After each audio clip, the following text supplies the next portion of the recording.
حضرت عیسیٰ علیہ السلام کا واقعہ بیان کیا جاتا ہے کہ بنی اسرائیل میں ایک شخص تھا جس کی بیوی نہایت حسین تھی، جس پر وہ اسرائیلی فرشتہ تھا۔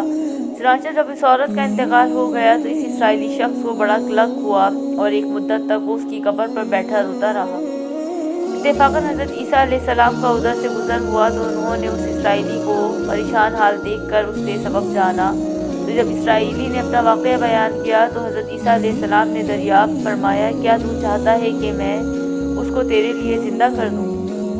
اس نے عرض کیا کہ ہاں حضور، میں یہی چاہتا ہوں۔ چنانچہ جب حضرت عیسیٰ علیہ السلام نے اس قبر کے مردے کو آواز دی تو قبر سے ایک حبشی غلام، جس کے ناک کے نتنوں، آنکھوں اور جسم کے دوسرے سوراخوں سے آگ کی لپیٹیں اٹھ رہی تھیں، حضرت عیسیٰ علیہ السلام کو دیکھتے غلام نے کلمہ پڑھا، لا الہ الا اللہ عیسیٰ روح اللہ۔ اسرائیلی نے یہ دیکھ کر عرض کیا، حضور مجھ سے غلطی ہو گئی، میری بیوی کی قبر تو دوسری ہے۔ یہ سن کر حضرت عیسیٰ علیہ السلام نے حبشی کو حکم دیا کہ تم اپنی قبر میں واپس ہو جاؤ۔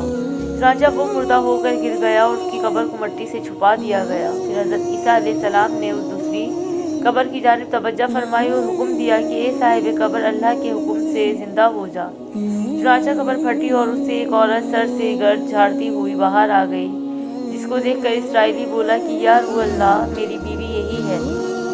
پھر حضرت عیسیٰ علیہ السلام کے حکم سے وہ اسرائیلی اپنی بیوی کو لے کر واپس ہونے لگا، مگر عرصے سے جاگا ہوا تھا، اس لیے اس پر نیند کا غلبہ ہو گیا اور اس نے بیوی سے کہا کہ تیری قبر پر گریہ بیزاری اور بیداری نے مجھے ہلاک کر دیا ہے، اس لیے میں چاہتا ہوں کہ کچھ دیر آرام کر لوں۔ بیوی کہنے لگی کہ ہاں آپ آرام کر لیجئے۔ چنانچہ وہ اسرائیلی بیوی کے زانوں پر سر رکھ کر سو گیا۔ اتنے میں ایک گھوڑے پر سوار ایک شہزادے کا ادھر سے گزر ہوا جو اپنے زمانے کا یکتا حسین تھا، جس کو دیکھ کر شہزادی اس پر فریفتہ ہو گئی اور اس کا دل قابو میں نہ رہا۔ اس نے سر زانوں سے نیچے رکھا اور فرط محبت و غلبہ عشق سے مجبور ہو کر شہزادے کے سامنے جا کھڑی ہوئی۔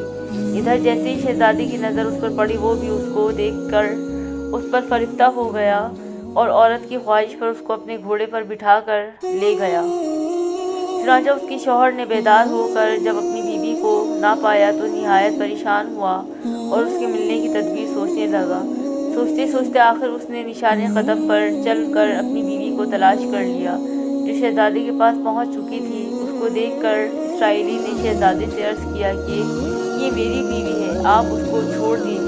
ابھی شہزادہ کچھ کہنے بھی نہ پایا تھا کہ اس عورت نے کہا، میں تیری بیوی نہیں بلکہ شہزادے کی لونڈی ہوں۔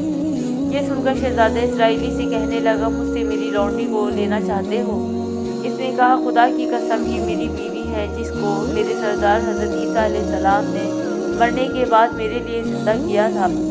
ابھی یہ گفتگو ہو رہی تھی کہ اتفاقاً حضرت عیسیٰ علیہ السلام وہاں تشریف لے آئے، جن کو دیکھ کر اسرائیلی کہنے لگا، یا روح اللہ، کیا یہ میری بیوی نہیں ہے جس کو آپ نے میرے لیے زندہ کیا تھا؟ حضرت عیسیٰ علیہ السلام نے فرمایا، ہاں یہ وہی ہے۔ یہ سن کر عورت کہنے لگی، یا روح اللہ، یہ شخص جھوٹا ہے، میں اس شہزادے کی لونڈی ہوں۔ حضرت عیسیٰ علیہ السلام نے فرمایا، کیا تو وہ عورت نہیں جس کو میں نے اللہ کے حکم سے زندہ کیا ہے؟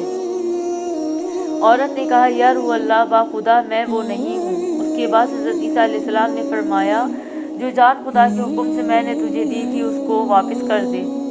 یہ سنتے ہی وہ عورت پھر مردہ ہو کر گر پڑی۔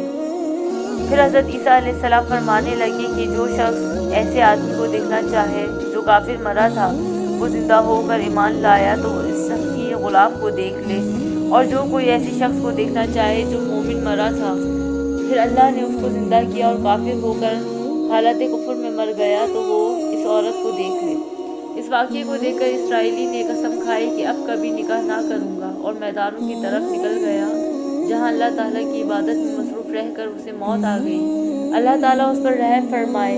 حاصل، نبی اور رسول کے اقرار اور انکار کا نتیجہ اس حقائق سے ظاہر ہوتا ہے، اور یہ سبق ملتا ہے کہ کامیابی اپنے نبی کی اطاعت و محبت سے ہی مل سکتی ہے۔ چنانچہ ہمیں بھی چاہیے کہ ہر حال میں اپنے نبی صلی اللہ علیہ وآلہ وسلم کی اطاعت کو سامنے رکھیں، چاہے دل مانے یا نہ مانے۔ نبی کریم صلی اللہ علیہ وآلہ وسلم کے طریقوں کو لازمی اپنایا جائے۔ اللہ تعالیٰ اس واقعے سے سبق حاصل کر کے عمل کرنے کی توفیق عطا فرمائے۔ آمین یا رب العالمین۔